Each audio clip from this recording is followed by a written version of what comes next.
Well, last series was quite a sweep. I certainly wasn't expecting that to happen. I was not expecting Jeslin to go down so easy, but he did. OMGPOP just taking this tournament by storm, putting up an even scarier performance than Captain Price, which is something that I certainly wasn't expecting.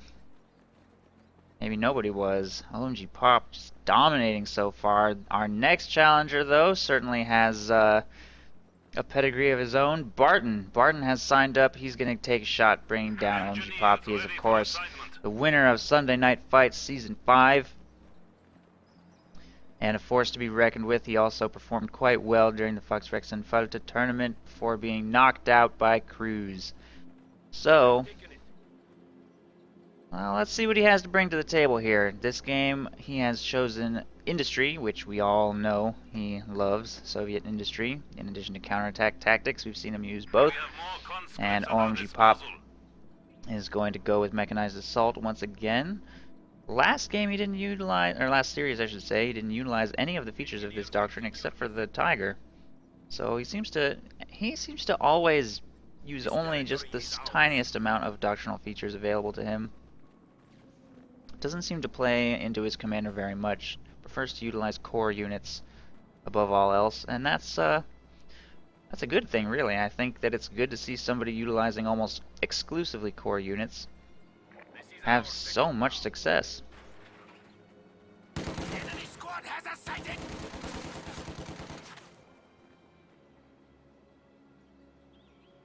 We have it. And the game is starting out pretty much the way it always does on this map. Grenadiers fighting against some combat engineers here in the north. Conscripts moving up to fight in this green cover position as well.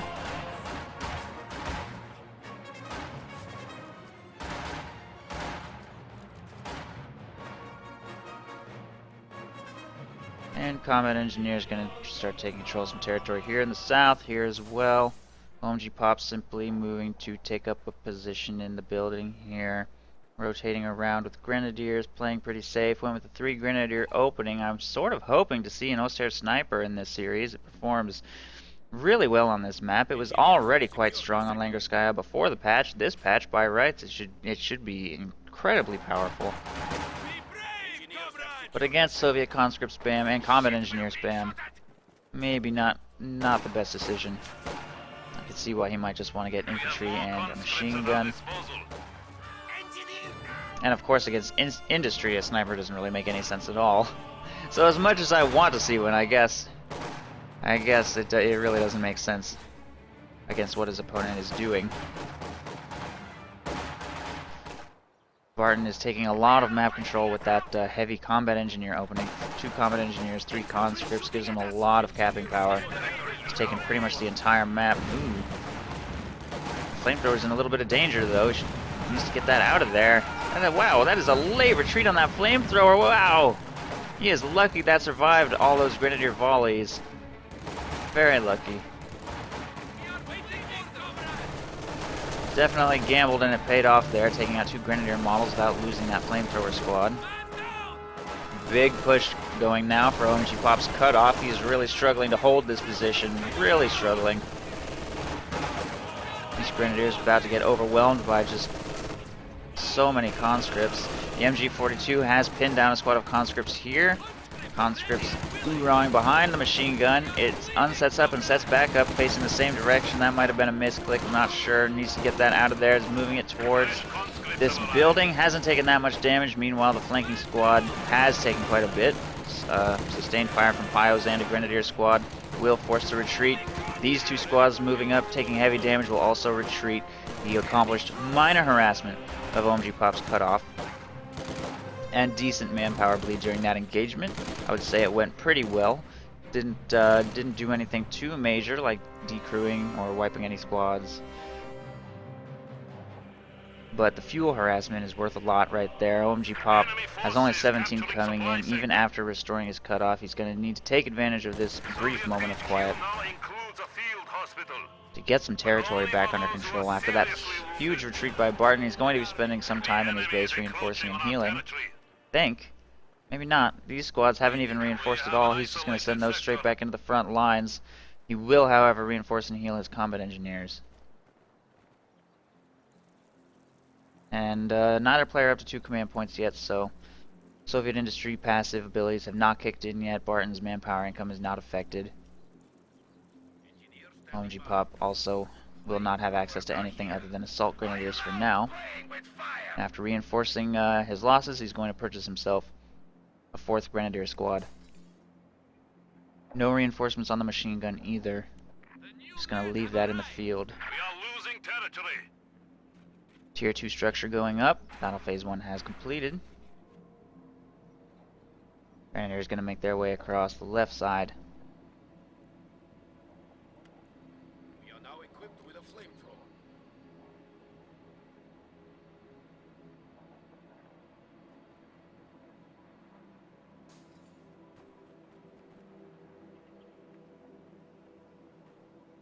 Contact with enemy infantry. Flamethrowers moving up the left will prompt those grenadiers to retreat, and Barton looks like he's making a pretty big push for the center simultaneously here. Machine gun doesn't get a full burst off on those conscripts. They make it into yellow cover. This squad in green cover just going to continue drawing the machine gun's fire for now. This squad needs to reposition to a more safe location. No Molotov upgrade by Barton this game yet, so can't turn engagements in his favor. These long-range engagements against LMG Grenadiers do not tend to go very well for conscripts, especially if they're already damaged. More LMG upgrades completing on Grenadiers, making their way to the front line to assist in this engagement. Flamethrower, however, will move up on the right flank, secure building control. Another flamethrower moving up from this side. Gonna start getting those flamethrowers going on Pop's squads here. Conscripts moving up from the south. Pop is trying to force this flamethrower squad to retreat. He is successful. There it goes. That one will be next. Both flamethrowers forced off the field, but the MG42 has been decrewed, and there's way too many conscripts here for Pop to deal with. He's pretty much gambling on the fact that Barton will not have anti-tank grenades researched for this engagement. He gambles and it pays off. Those conscripts get bullied out of cover and forced to retreat by the 2-2-1. Nice play right there. Anti-tank grenades are now about to complete, so he will not be able to pull off that maneuver twice. I think he knows that, and he's now going to simply engage these conscripts at range with the 2-2-2. Try and get those final 2 squads pushed off the battlefield. And there they go. Pop will be able to restore control of his cutoff once again, but Barton's map control is still absolutely dominant, holding almost all of the strategic points on the map, some right here, even the ones right outside of Pop's base, before being forced back off the map, forced to retreat, reinforce, and heal. We're going to see Barton go straight into Tier 3 now that he has 3 command points. His manpower is going to be less, his fuel income is going to be quite high, and he should be able to produce a lot of tanks. Probably going to go with a quick T-70 or half-track if memory serves. I know Barton likes the lighter Tier 3 vehicles, especially since his manpower is a little on the low side. May not want to save for the T-34, which is 310 manpower, as opposed to the half-track or T-70, only 200 or 270 manpower for those, before starting to field more tanks. Still operating on only 6 squads of infantry, 3 conscripts and 3 combat engineers.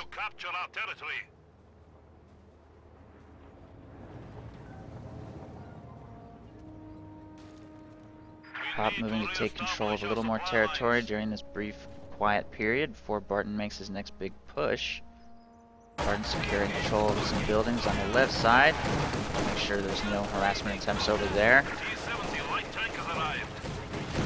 Flamethrowers making their way over here. They're going to get pushed around. Ooh, nice flame burst right there. There's the squad wipe. Really nice flame crits. That was a big win for Barton. Moves up despite getting pushed around by the 2-2-2. Secures the squad wipe on that Grenadier squad. And there's the T-70 hitting the field way before Pop is ready. But it does not secure the kill on the 2-2-2. Not, just barely, not quite. Conscripts are moving up on the flank to try and finish the job, but Pops reacts a little too quickly. They're not going to be able to get in range, I don't think, unless they can take it out with just small arms fire. They will be forced to retreat. The T-70 is pulling back for repairs, and 2 repair stations are going up here in the Soviet base. Those, of course, cost munitions to build, 75 munitions, so it's 150 munitions spent by Barton to get a little bit of extra repairs here in his base. Munitions that he doesn't really need for flamethrowers anymore. He's already got all 3 of his flamethrowers. And the rest of his munitions he's probably going to dedicate to mines and demo charges. T-70 has been fully repaired and will make its way back to the front lines. Pop's a little bit more ready for it this time, though. Does have anti-tank gun on the field. Conscripts making their way up the left side, going to keep harassing that area. There's 1 squad of grenadiers available in Pop's base to counter. Conscripts moving to take control of the center VP now. A couple squads making their way up the right side as well.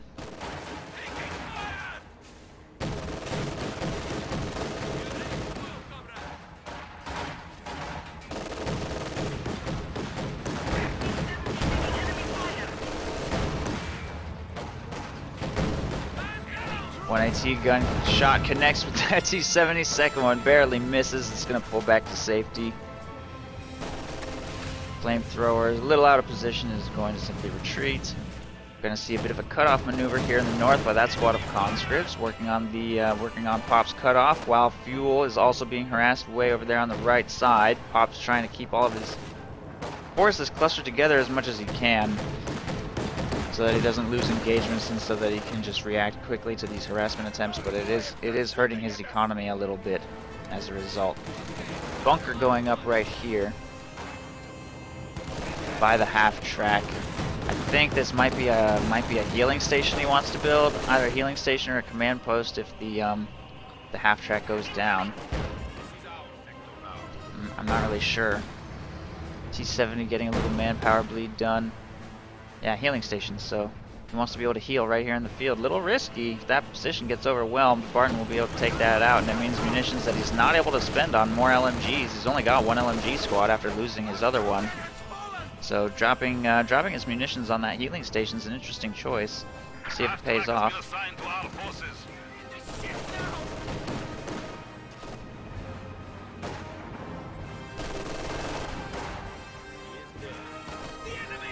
There's the half track from Barton. Once he throws some flamethrowers in there, he'll have another very mobile squad wiping machine. And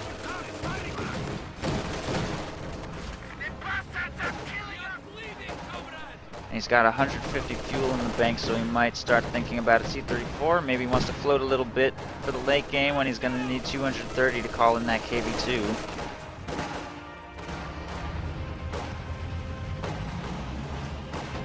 Not sure what he's going to do.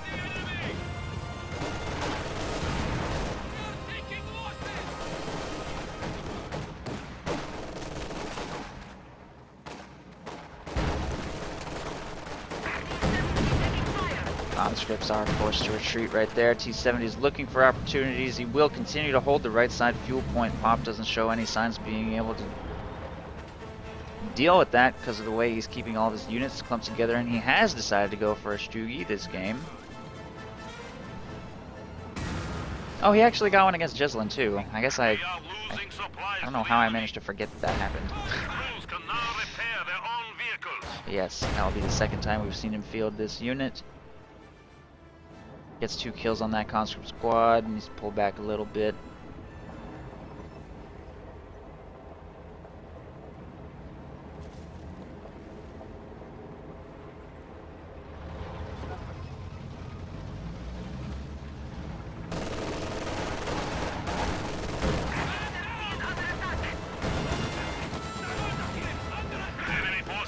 Anti-tank gun gets a shot off on the T-70. Pretty big push right here. He will stay out of that anti-tank gun's line of fire, but he cannot get around the Stug. Stug will destroy the T-70. This half-track's not doing great either. Will be destroyed. Both light vehicles taken out thanks to the placement of the Stug for this push. Stug shots on the infantry will force them to retreat immediately and pop a flamethrower. There goes the full squad. Shuts that push down hard. And with the healing bunker and half-track available here, I'm not sure he took any meaningful losses, really. should be able to reinforce and heal everything immediately after that push, and Barton will be forced to kind of think about what he wants to do next. With his really poor manpower income from Soviet industry, he's not going to be able to field that much stuff. It's going to be quite important for him to make good use of his fuel, basically. He's still 3 command points away from getting a KV-2, which means he's going to struggle for the next few minutes against that Stug E. He might choose to field a T-34, but he kind of needs to stop bleeding manpower like this. Enemy forces are neutral. A sector has been cut off.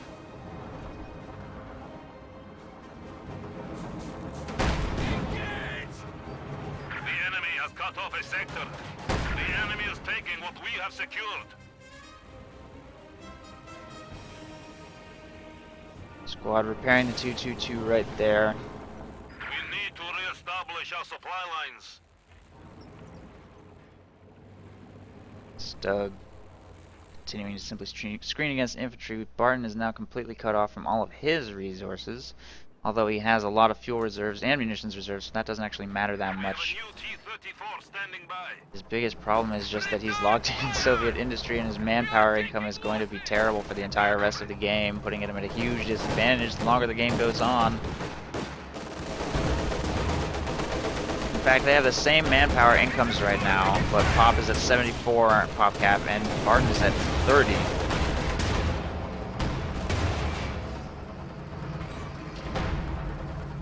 T-34 moves up, takes shots at the 222, gets main gun destroyed, crit, and it's still alive. Conscripts moving up to try and finish the job, but they're under Stug E fire. Just get wiped. Brave infantry have made the ultimate sacrifice. That squad also threatens getting wiped. Only one. There they go. Barton down to now only 2 squads of conscripts and a squad of combat engineers. He does have very quick repairs on his tanks, but I'm not sure what that's worth when all of your infantry has died. And we're definitely seeing that health buff in action. I can't count the number of times this thing has survived by just a tiny sliver of HP already, just today. Look at what a difference that tiny little health buff makes. Okay, there it goes. T-34 will finally destroy the 222. But Pop has huge map control right now, and because of that, his munitions is in pretty good shape, which gives him lots of Panzerfausts. If he can get this munitions point back under his control, he'll be in a pretty good position. He's got 32 fuel coming in. If you have more fuel coming in than a Soviet industry player, then you know you're doing something right. You're definitely doing good for map control if your fuel income is better than your industry opponent. Barton slowly getting up the manpower for his next T-34. OMGPOP continues to have him pretty much locked in his base, and he's going to take control of the left side victory point. Munitions is going to fall into his control as well. T-34 ready for combat.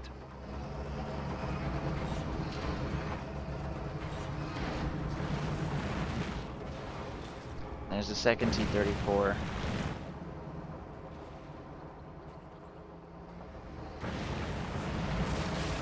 Gonna move to do a counter-harassment maneuver here on the left side victory point. Maybe pick up a squad wipe. Pop still only has 1 anti-tank gun. He's gonna keep making anti-tank guns though. He knows against industry you're pretty much just gonna be fighting core Soviet units. The enemy has taken our supply sector. Replacements have arrived. Yes, comrade. So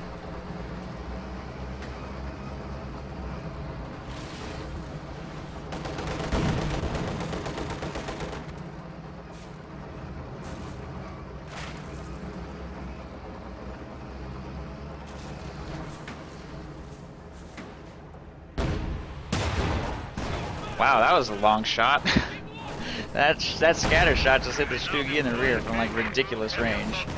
T-34 is firing between that tiny little gap, doing a little bit of damage to some of Pop's units here, trying to harass the half-track, trying to harass the Stug, moving down the road. Wow, shot through the hedge, destroys the half-track right there, continues to do some harassment from behind this hedge. I think we might see that Stug go down.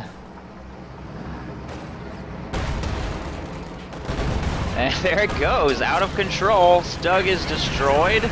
These two T-34s wreaking havoc. Grenadier squad just got wiped. Second Stug probably about to go down as well. Maybe. Main gun destroyed again. It's got Vet 2 armor bonus. 2 shots in a row just bounced. That Stug just won't die. There it goes. 2 Stugs destroyed, but Barton's entire army also going to be destroyed here. 2 AT guns available to support. Has engine damage. And Barton has only 1 flamethrower squad left for infantry to try and clear out team weapons, which is obviously not a good position to be in at a time like this, where the tank just executed a glorious maneuver, took out all of your opponent's priority targets, but you don't have any infantry left because of how poorly the early game went. And there's a third Strug E. T-34 has been destroyed. Barton's going to field himself, third T-34. Probably not going to be able to engage this very effectively with just 1 tank.